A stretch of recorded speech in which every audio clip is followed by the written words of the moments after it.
Welcome everyone. Welcome to Maximus Live episode 68.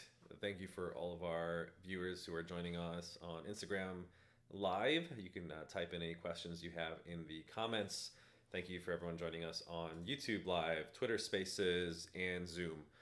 So if this is the first time joining us, we have our weekly call-in radio show, Thursday 6 to 7 o'clock, in which we do live health coaching. If you have any questions, I can help you coach through any and all health issues, concerns, or optimizations when it comes to diet, exercise, sleep, stress, focus, and relationships.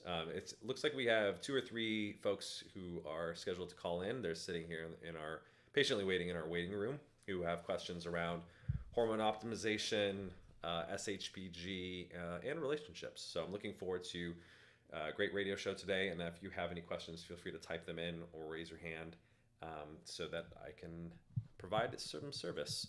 So we're going to just actually, in the interest of not keeping people too much waiting, let people in and have them start out with the questions.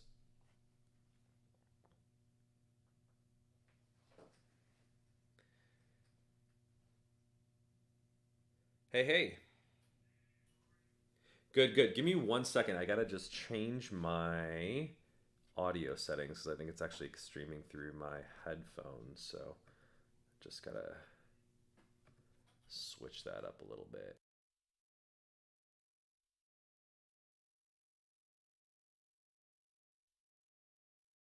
I think I can hear you now. How are you doing? You're on mute. I am I can hear you. on mute, unmute. There we go. Is that better? There you go. Yeah. Excellent. Nice to meet you. Nice to meet you. How's everything going? Good. So I just started. I mean, I haven't. I just did my test. I haven't received my first dose yet. But my question is regarding. What is it? SHBG. BG, yeah. So mine is very high. It's like top of the range. I've done some research since I got the results. I think I'm already following most of the best practices. The only thing that I see is that I have lowered quite a bit my protein intake recently, and I'm almost entirely vegetarian, which I know is a little bit maybe is connected to that. But sure. Do you have any advice? Any like, is it important? Should I focus on lowering it? Yeah, it's a good question. So, did you get the lab results back from our labs? Yeah. Do you have your numbers? Yeah, it's 56. So it's your that's your SHBG, and then what was your total testosterone and your LH? It's 529 or 520. Okay. Yeah. So if we calculate your free testosterone, you're at 520 for your total testosterone, 56 for your SHBG. If you assume your albumin's about 4.3, so your free testosterone is like 77 nanograms per deciliter. That we find that to be a more effective marker than looking at your total testosterone because obviously your SHBG influences that. If you're high SHBG, you have lower free testosterone. If you're lower SHBG, you have higher free testosterone. So 77, you definitely have some room for improvement. We have on our website a guide if people are interested in listening. If you go to maximistribe.com, under the Learn tab, there's an article called Testosterone 101 in which we talk about what the reference ranges are compared to healthy 19 to 39-year-old men. I actually have an interesting point of view that I actually don't think you should compare to your own age because the average American is quite frankly very fat and sick. And so if you're older, the testosterone keeps going down by age, but it doesn't have to. I've talked about this in previous shows. If you actually maintain a healthy weight, fitness, lifestyle, your testosterone can actually stay high throughout the lifespan. So I think the proper reference range is really looking at ideal, optimal, essentially healthy men.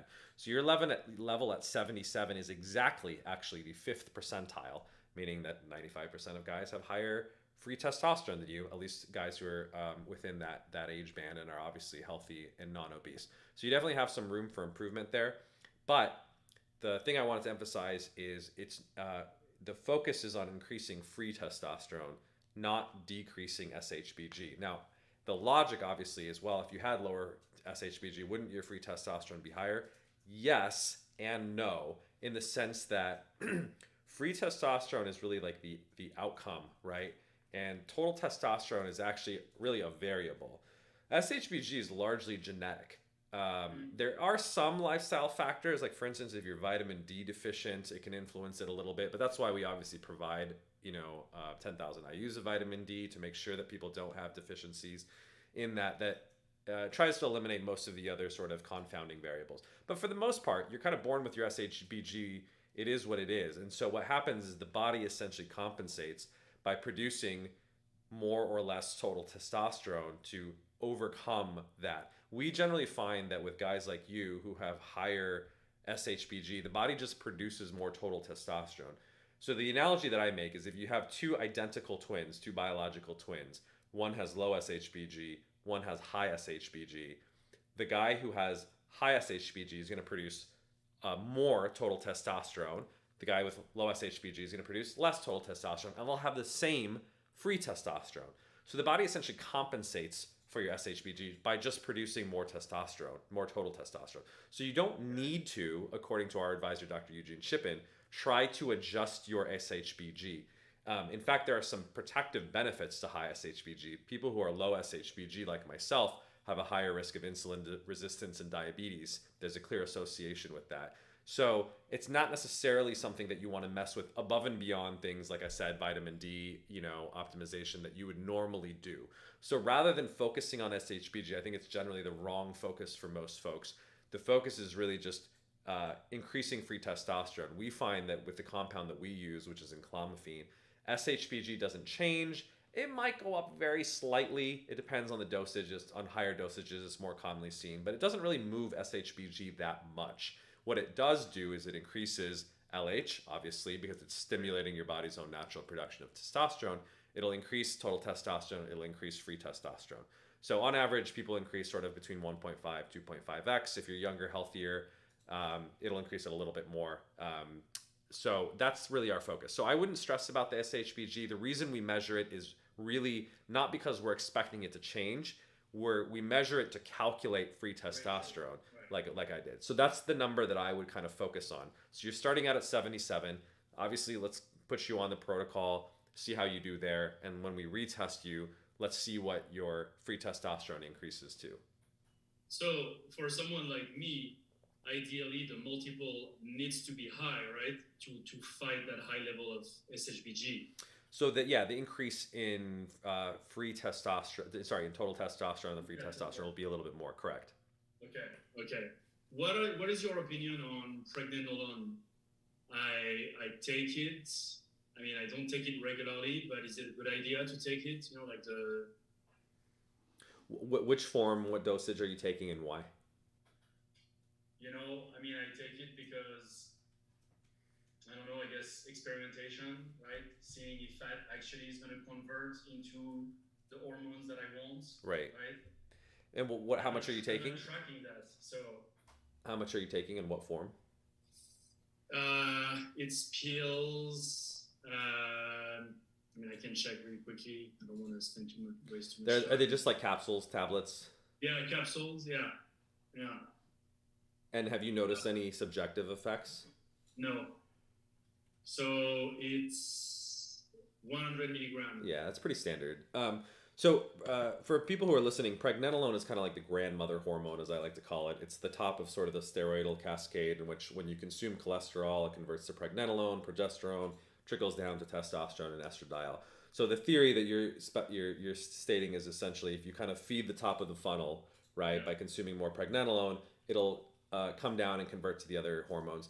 The problem is how it converts and where exactly it converts is a little bit unclear in the science. In terms of boosting testosterone, there's no good research or clinical evidence that I've ever seen that increasing pregnenolone will move the needle in testosterone, quite frankly. And pregnenolone is so readily available, you can literally buy it over the counter, that if that had worked, people would be doing that all the time. So no, I don't think it works. The only meaningful effect that I've seen with pregnenolone is a precursor to allopregnenolone, which is a neurosteroid that has some cognitive enhancing effects. So I think if you're taking it to try to optimize your testosterone, it's really not going to do anything. Now, I think in a different use case, like if you were on TRT, it would shut down your pregnenolone production because it's shutting down GnRH. In that case, folks like Dr. John Chrysler do suggest that maybe supplementing with pregnenolone would be helpful because it's suppressing your pregnenolone. So you have to make up for it. The key advantage of our protocol is because it's stimulating your own natural production, you're not going to see a decrease in your pregnenolone, progesterone, etc. on enclomiphene. So I would argue pregnenolone supplementation is not necessary for the King protocol in terms of trying to backfill the pathways as it goes. Now, I think pregnenolone has some interesting other properties, more in terms of cognitive enhancement. So it does seem to have some interesting research in terms of mood enhancement. I know there's some trials on depression. Interestingly, there's some trials on loneliness as like a antidote to that because of the increase in allopregnenolone. There's some interesting studies in folks who have autism spectrum disorder in terms of increasing kind of social cognition and enhancement there. And sort of subjectively, people report that it almost like makes the colors in life brighter. So it has this sort of cognitive enhancing effects. Now, the problem, however, with pregnenolone is that it's not very orally bioavailable. And so you have to take these huge doses, like 100 milligrams. I actually think the sublingual administration of it is better because it avoids this bioavailability issue. However, you should probably take much lower dosages of it, like closer to 5 milligrams sublingually, because it does have good absorption through the oral mucosa or sublingual. So that's the kind of the long answer to your question. I don't really think it does much, quite frankly, in terms of like the type of hormone optimization that we're talking about. If it did, we would have, quite frankly, included it in our protocol. But I think there's other reasons that really have more to do with cognition and mood that it can be helpful for. But the tricky thing is, unlike testosterone, where we can measure the before and after, pregnenolone tests and progesterone tests, I should say pregnenolone tests are not very indicative of deficiency. So it's hard to tell, like, do I have a deficiency that necessitates supplementation in a quantitative way? It's really hard to test for because we don't even really know what's, quite frankly, normal for men, unless you're like just frankly deficient. And like I said, on enclomiphene, there's no reason, quite frankly, you should be. So I think you could consider it experimental. That's what I would consider it as. If you want to take it for cognitive enhancement, social enhancement reasons, I think it's an interesting compound. But for enclomiphene and for hormone optimization, increasing testosterone, it's not going to probably add very much value. Got it. Can I ask one more question? Absolutely. So right now I am taking, like I have my regular stack in the morning, resveratrol, NMN, multivitamin, vitamin D. I take boron. I take some, broccoli max. And I cycle some things. Would you advise that I keep on, taking my stack, or I stop now when the protocol starts? Yeah, so in addition to the enclomiphene, the prescription drug that we provide, so we provide our own supplement, which is vitamins A, D, E, K, and GG. They're all the fat or lipid soluble vitamins. So we do suggest that if you're taking vitamin D, that you take our vitamin D, because you don't want to take too much vitamin D. We're already providing a high dose. It's 10,000 IUs. So you don't need any on top of that. And obviously, if your multivitamin has a vitamin D, you probably shouldn't take more than that. Our supplement, essentially, it's not a complete multivitamin, but it basically functions as a multivitamin. And we're actually releasing a new supplement in the next couple weeks that is essentially a more complete multivitamin. It has basically most of the things that you need, except for trace minerals that most people don't even really need to supplement anyway. So I would say you can keep taking most of what you're taking, like the Brocomax and whatnot. Just watch out for vitamins A and D should not be overdosed, because they're fat soluble and they can kind of bioaccumulate. So take our version of the A and the D. Don't take essentially your D or the just check the multivitamin. If it has vitamins A and D, I wouldn't take it in that case. The thing to watch out for is the quality control on supplements is so terrible. I've actually tested personally different brands with vitamin D, and some of them boost your level, some don't boost your level, some boost your levels too much. There's no quality control, unfortunately. So I use Labdoor, which I don't know if that's ideal or not. I don't. Do you know this website, that Labdoor? checks, yeah, but which Yeah. brands are you using with the supplements? Uh, Yeah, I'm sure it varies. But my point is, yeah. I mean, I unless you're looking think at the brand, sometimes Claire Labs, Storm. Thorne is great. Yeah, I'm a big fan Yeah. of those ones.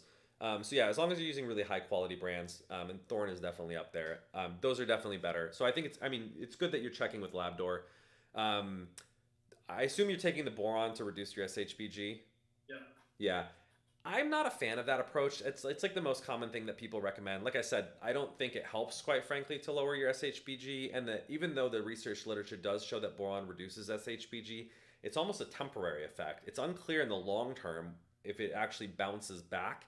And the other thing that you have to keep in mind that people don't talk about is boron, um, by suppressing SHBG, not only does it increase free testosterone, it's also increasing free estradiol.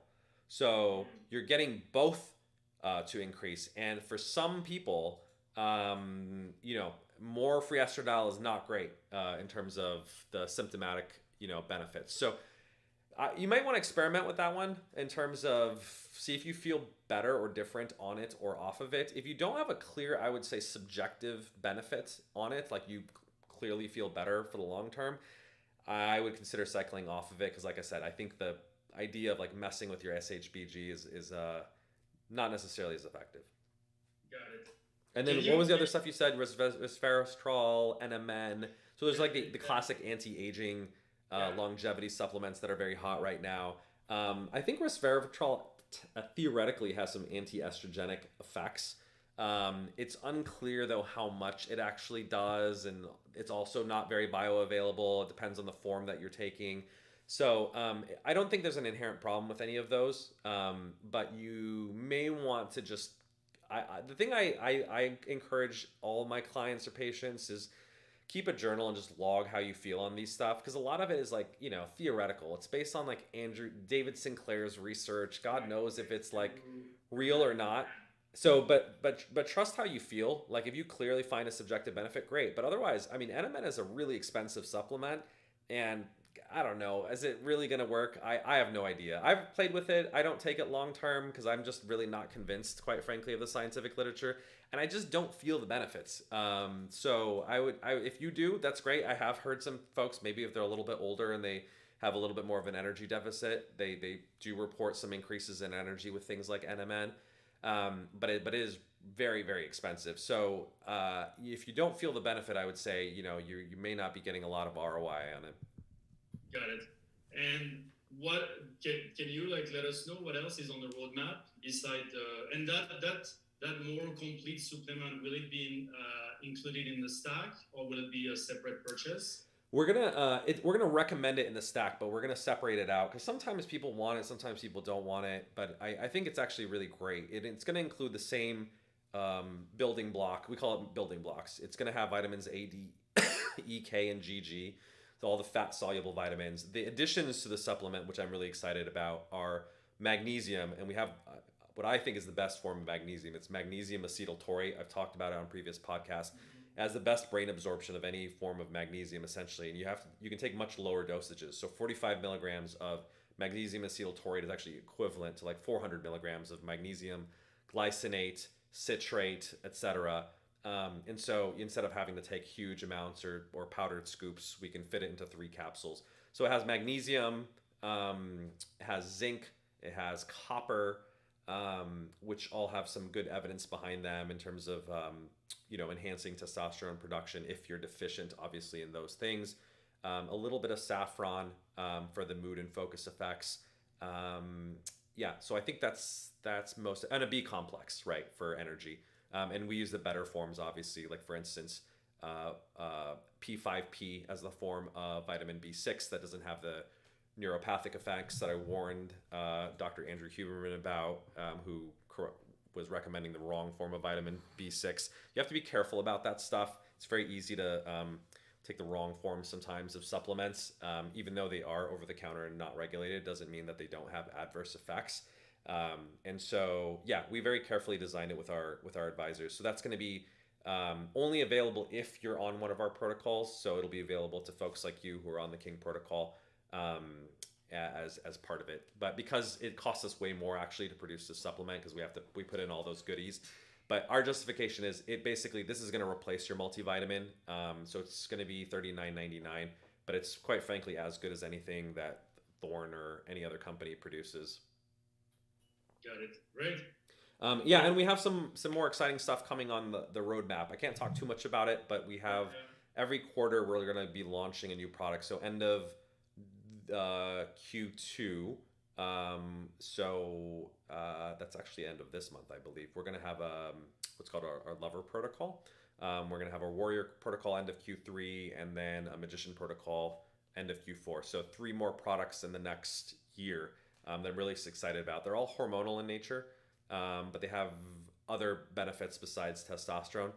So if you stay on our email list, you'll be the first to know because you're already an existing customer.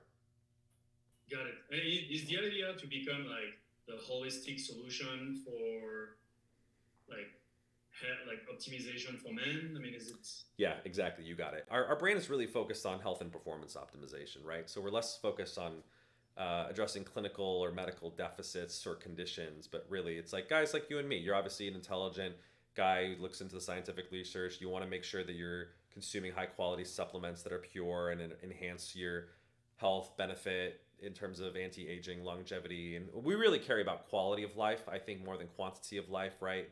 People talk about health span versus lifespan.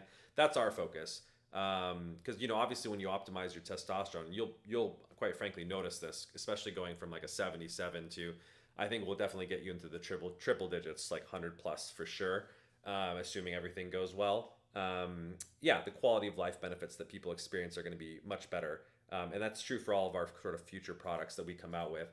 Our kind of thesis is there's so many interesting compounds that have actually a lot of clinical and scientific literature, right? So our advisors, for instance, we have like 80 plus years of experience in private practice.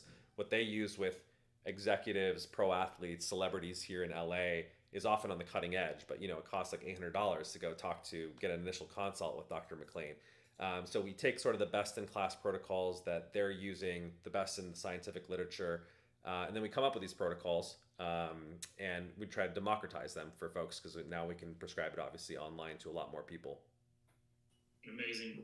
Very cool. Well, yeah, I love the questions, really sharp, specific questions. So very excited to obviously have you on the protocol. Let us know how it goes. You can feel free to call back in, or obviously on the Discord. Are you already on the community? No, I'm not. I follow you on Twitter, but I'm not. Yeah, should I? Absolutely, yeah. So, most of the action is there. It's maximustribe.com/discord.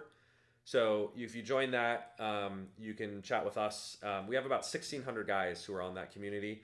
And there's 2 main channels. There's a coaching channel. That's our accountability groups. So now as a customer, if you want to work, especially on diet, exercise, sleep, and stress, a lot of people post like almost sometimes daily to weekly, I would say, if they have specific goals, like I'm trying to work out 3 to 5 days a week. I want someone to hold me accountable, provide obviously positive reinforcement. We do that. And then I'm happy to also dig into specific stuff. Like people might post like, oh, here's what I'm eating. Can you review my diet? Give me any suggestions, substitutions, etc. So we're happy to provide that. And then our testosterone channel, if you want to post, for instance, your after results, have me take a look at them. Happy to do that. And then we have specific subforums too. So if you have like a nutrition, fitness, supplements, all the little channels that you can talk that are subject specific. So yeah, definitely join our community because I think that's a big bonus or perk, quite frankly, of being on the protocol. I always said like I never wanted to start a pill mill where we just throw medication at people and say that's the solution to health. Absolutely not. Obviously, as like a person who is an expert in health behavior change, those are the foundation. Obviously, is like sleep and exercise and all those things. But the cool thing about what we're doing is we find there's a synergistic benefit, right? When you increase your testosterone, your energy goes up, your motivation and drive go up. And so you can finally do the things that you want to do that are hard, that you need to do. And most of the time people know better. They know they need to eat right and exercise. But it's hard to do it because when you don't feel good or you don't feel up to it or you don't have the energy to do it, it's hard to be consistent about it. And so I think really optimizing the hormones gets you in a place where you're more likely, quite frankly, to take advantage of health behavior change. And that's where the community really comes in. Sounds good. Okay. Awesome. Do you yourself like publish your own routine, your own like supplements, those that you try, those that you cycle, or? I mean, really, I designed the supplement as what I would want to take. I take a lot of those ingredients that I literally take myself. I do it in like multiple different bottles. We took that and we squished it all into the building block supplement. So that's essentially like pretty much my supplement stack. There's occasional stuff that I experiment with and cycle to your point on and off, but everything that I take essentially is going to be included in the building block supplement. The only thing that's sort of not in there would be like a fish oil, but a lot of times I actually just try to consume sardines as the substitute of that. It's hard to stick a lot of fish oil in supplements because they also go rancid. Right. But yeah, I mean, I think I post a lot of other stuff. You already follow me on Twitter. I have a sleep optimization thread and a bunch of other threads. But if you have any specific questions, I'm happy to answer them through the community as well. Okay. This is amazing. Absolutely. Well, super happy to have you as a customer. Sorry? I said super happy to have you as a customer, and obviously, hopefully, as a member of the tribe, as we call our community. Yeah, yeah. Oh, and by the way I found out is through Ryan Hoover on Twitter. Oh yeah, amazing. Yeah. I don't know if you guys are thinking about like endorsements and like having like public figures, but yeah, that's I mean I know Keith Rabra. Yep. I have a friend who works at Founders Fund, but yeah, I mean I really found it thanks to him, thanks to his endorsements. Cool. That's great to know. Yeah, we launched on Product Hunt, I think last Friday or the Friday before that. It was great to be on the top 5. But he's waiting for his after results back. So after he gets his good results back, I'll talk to him about an endorsement. Awesome. Okay. Awesome. Thank you so much. Really appreciate it and look forward to talking more. Thank you so much. Have a good night. Bye-bye. Bye.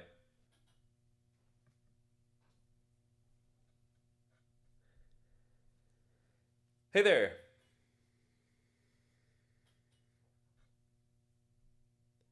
Can you hear me?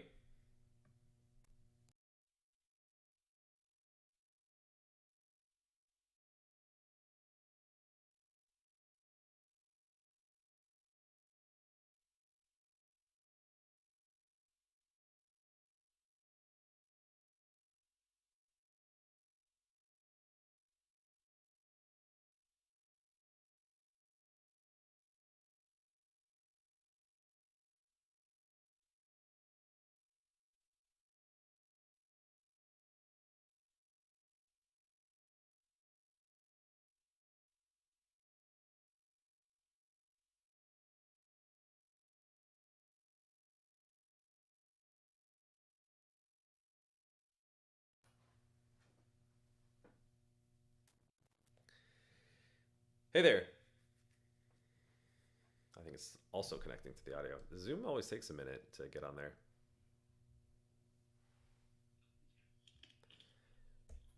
Hello. Can you hear me?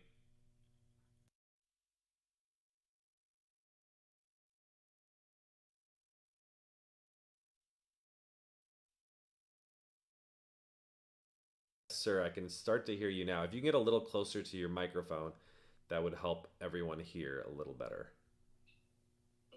Okay, hold on just a second. There you go. Much, much better. All right. How y'all doing? Good. How are you? I'm doing good. Well, excellent. Thank you very much for joining me. Glad to be here. Excellent. What's on your mind? I'm trying to find the remote to cut his TV off.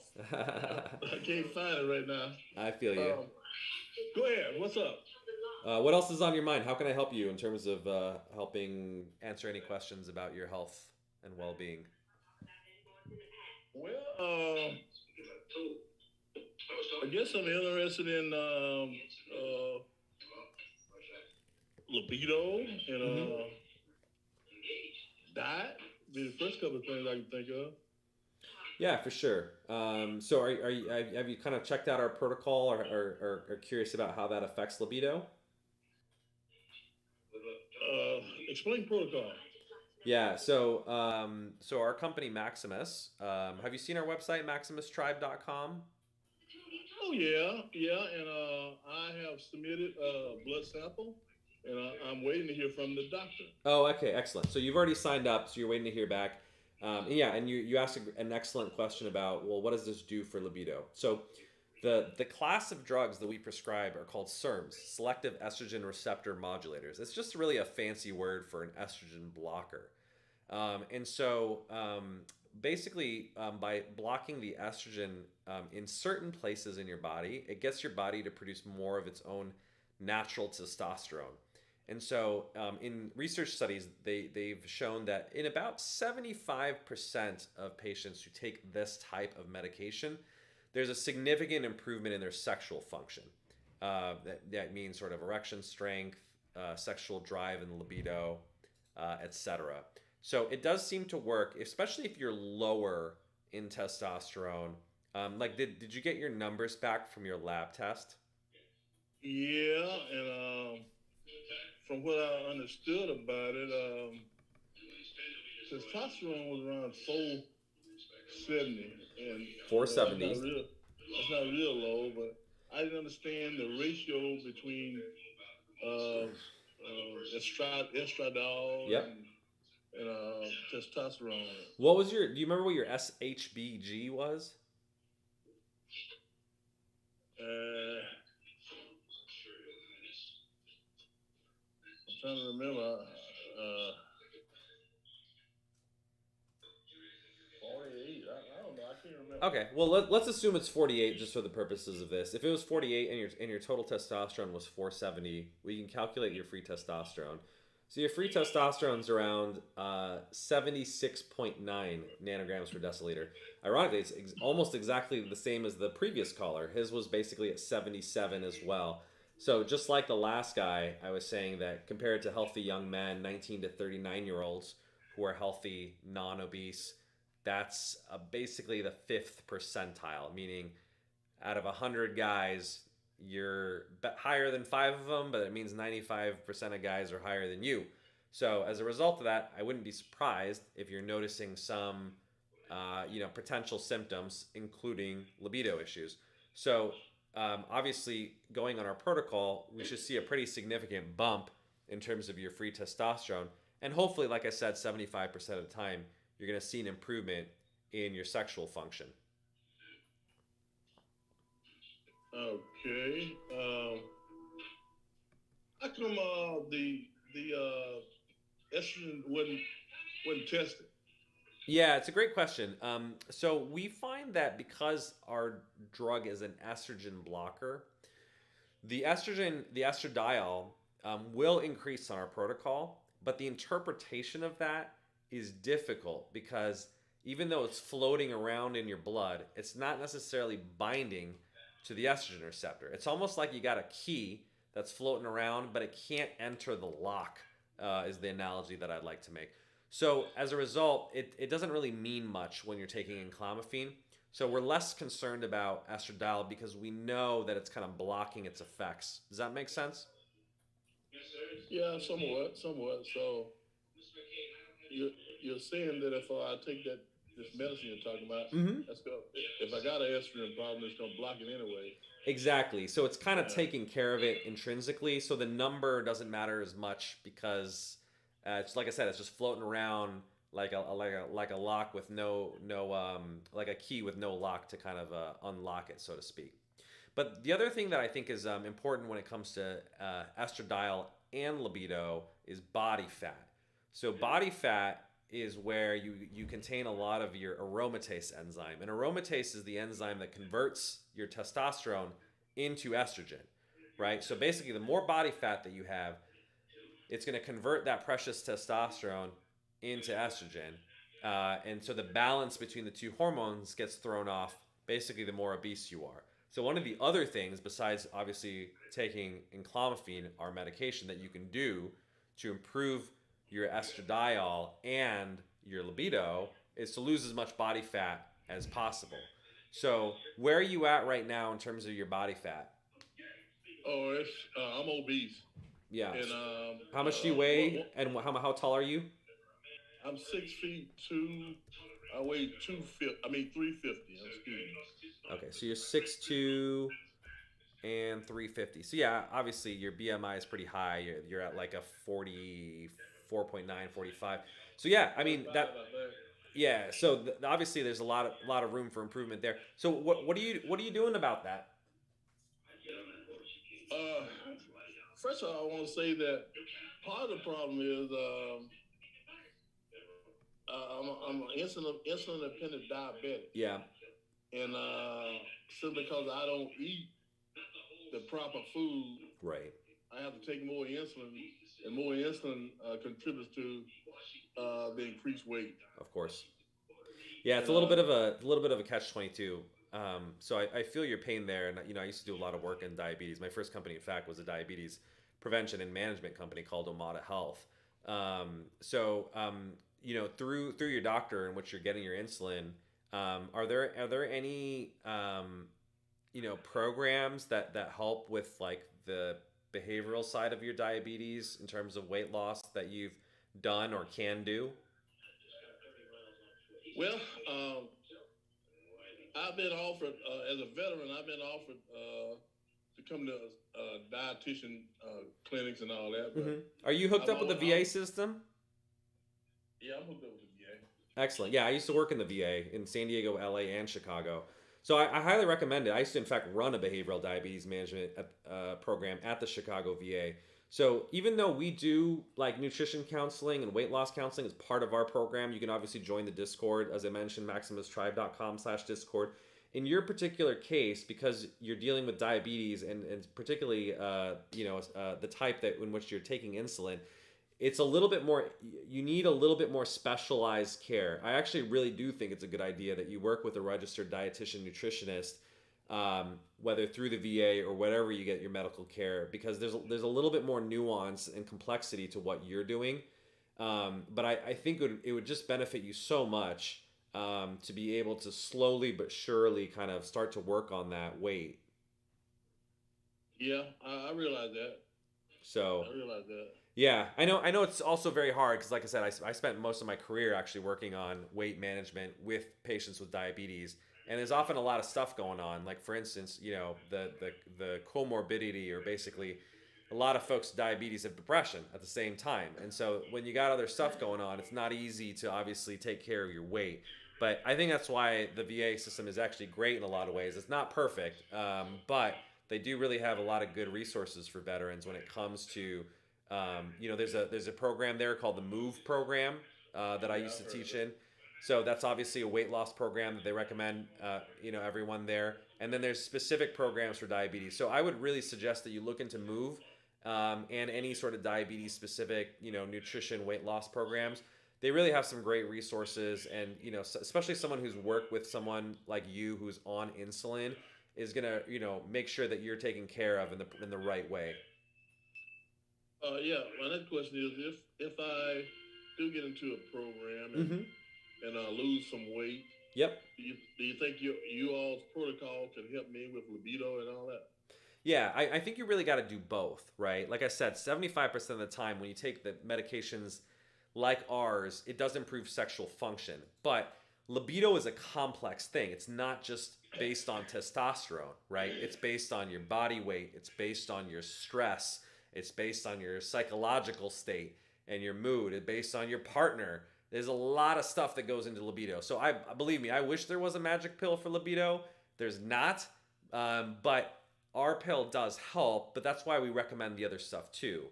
So I think you got to really think about libido as like a multi-component thing.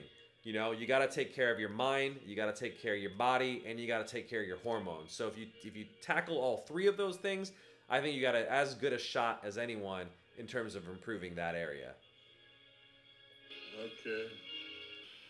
All right. So really appreciate your questions. Let us know how it goes. Definitely catch us on the community. Like I said, maximustribe.com/Discord. And feel free to follow up with any questions there. Okay. Really appreciate it. Alrighty. Have a good one. If I think of anything else, I'll let you know. Thank you. Thank you. All right, we're going to let in our last caller.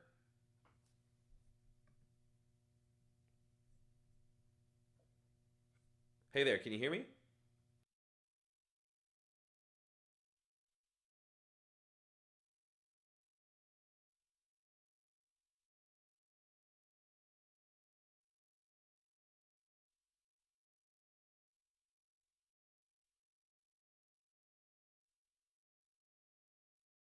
some comments from YouTube until our caller potentially joins. So we had a comment via YouTube from Striven. Honestly, I don't sleep well, but I notice after I take the medication, I get tired. Then after a few hours, I get more energy. I've been having great workouts, so not concerned about this, but is it common? Some context, I sleep 6 to 7 hours per night, but get up at least twice a night to urinate. I am intermittent fasting until 12, and this is when I take the medication. So he was saying that he gets like an energy dip right after taking the medication, and then it kind of bounces back? Yes, so he doesn't eat anything or drink anything until noon, takes the medication, he's tired, but after a couple hours, his energy levels spike, and then when he hits the workouts, he does see an energy spike. Okay, so this is a really interesting scenario that this person is commenting on about. Have we ever heard about sort of the medication causing an initial temporary dip in energy before it increases? I have not heard of that. It's literally the first time someone's ever mentioned that, but it's unclear if it's actually due to the medication or it's due to the timing of it, because you're actually taking it at an unusual time.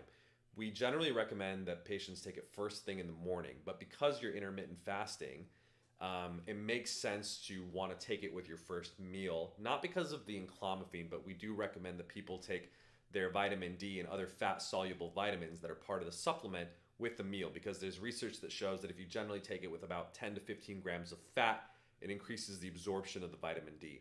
So you are doing the right thing in terms of making sure that the vitamin D and other fat-soluble vitamins are best absorbed. However, here's my hypothesis for what is happening. We don't know for sure, but you can do a little behavioral experiment to see if I'm right. Is that you're taking it at noon, and there's two things that are happening. So the next couple hours, obviously from noon to 3, are oftentimes the trough of someone's circadian rhythm. That's the time, obviously, people are generally most tired, and that's when, obviously, a lot of cultures traditionally take a siesta at like 1, 2, 3 o'clock. So I'm not sure if it's really just because of the medication, or is it because that's the lowest point of energy for most people in the day that could be confounding that or exacerbating that. So that's theory number one. Second, you're intermittent fasting. So I don't know what you're eating for lunch. You can type in the comments if you're still listening there. So if you're intermittent fasting, you're starting to consume a little bit of, especially carbohydrates for lunch. That kind of flood of carbohydrates, especially if you're very insulin sensitive, and now you're inducing a state of temporary insulin resistance from a high carbohydrate meal, that can obviously spike someone's insulin and make someone temporarily tired. So it may be due to your intermittent fasting and the lunch that you're having, compounded with the fact that it's around the lowest part of the circadian rhythm, that may be causing that. So my question to you is, even before you started the medication, were you experiencing any of this sort of like lower energy between the hours of 12 and 3? If so, then I would say maybe it's more due to schedule and what you're eating than it is the medication. Or maybe the medication is somehow enhancing that effect. The thing that you can do to try to tease this out is what I would suggest is just try taking it first thing in the morning. So if you want, you can still take the vitamin D with your lunch, but try taking the enclomiphene right when you wake up and see if it does something different to your energy. My hypothesis is you're not going to see this energy dip in the morning, because most people's peak energy is actually first thing when they get up, because you have this cortisol spike right when you wake up. So your energy levels and your focus are generally best in the morning hours. And then there's a second peak that's generally around 7, 8 o'clock at night, when people are strongest in terms of, for instance, like their weightlifting. That's because cortisol is low. Testosterone tends to increase into the evening hours. So my bet is if you change the enclomiphene time to first thing in the morning, like whenever you get up, 6, 7, 8 o'clock, you're not going to notice as much of the energy dip that you're experiencing now. But I don't know. It's a hypothesis. So take it as a hypothesis, run a little experiment by switching the time to the morning instead of the afternoon, and tell me if you feel better.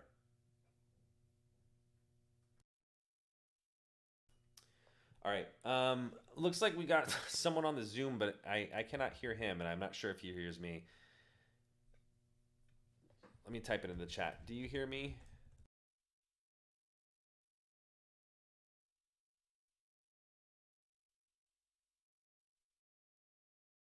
Any other comments on YouTube?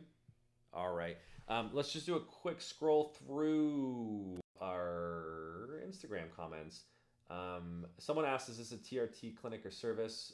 No, Drew, we do not provide TRT because we offer a much better alternative that maintains your fertility, unlike shutting you down. And yes, you do need a prescription for this to qualify. But we are a much broader service than TRT, which really shouldn't be taken by anyone under the age of 50, by the way, according to our advisors. But many men can qualify for our program. So check us out at MaximusTribe.com to see if you qualify. Striven actually just commented again. Makes sense. Thank you for the info. It makes sense about the fatigue in the afternoon hours. I used to take naps in the afternoon. I can take the enclomiphene without food? Question mark. Yes. Enclomiphene doesn't need to be taken with any food. So unlike the fat-soluble vitamins, it doesn't need to be taken with any fat. We generally just recommend people, it's easier to remember to take them together, obviously, for convenience sake. But if you're intermittent fasting, which is obviously a popular thing these days, you can take it separately. Here's the other thing, too. You really could take the vitamin D in the morning, too. Like I said, it maximizes the absorption if you take it with fat, but it's still pretty potent. And I think in the current form that we're taking with soft gels, it's not, you're still going to get most of the bang for your buck. So if you're really forgetful, I would say, or it's too complicated to take one in the morning and one in the afternoon, just take them both in the morning. It's good enough, quite frankly. If you're a maximizer, optimizer, and you want to get the most bang for your buck, take the enclomiphene in the morning and the vitamin D with your first meal. That includes 10 to 15 grams of fat. All right, great question. And follow up with us. Let me know how it goes. I'm curious if my hypothesis is right or wrong. Look, that's the beauty of science, right? You make your best educated guess based on the evidence, and then you try things out, and then you see how it goes. This is like the interesting art of clinical practice.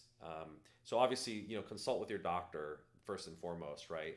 The one that's providing the care for you, but take that as a suggestion and do with that what you will with your clinician.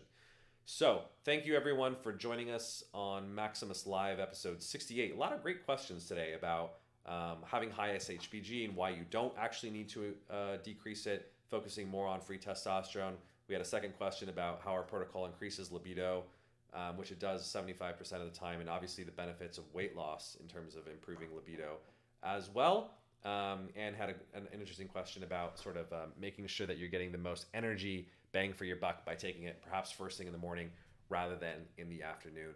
Thank you, everyone. Make sure you join us on our community. If you have any further questions, you can check it out at MaximusTribe.com/Discord. And if you're interested in our protocol, obviously go to MaximusTribe.com to join us for the King Protocol.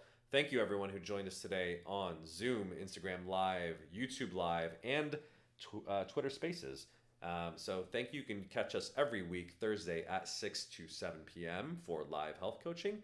And thank you very much and have a wonderful rest of your Thursday.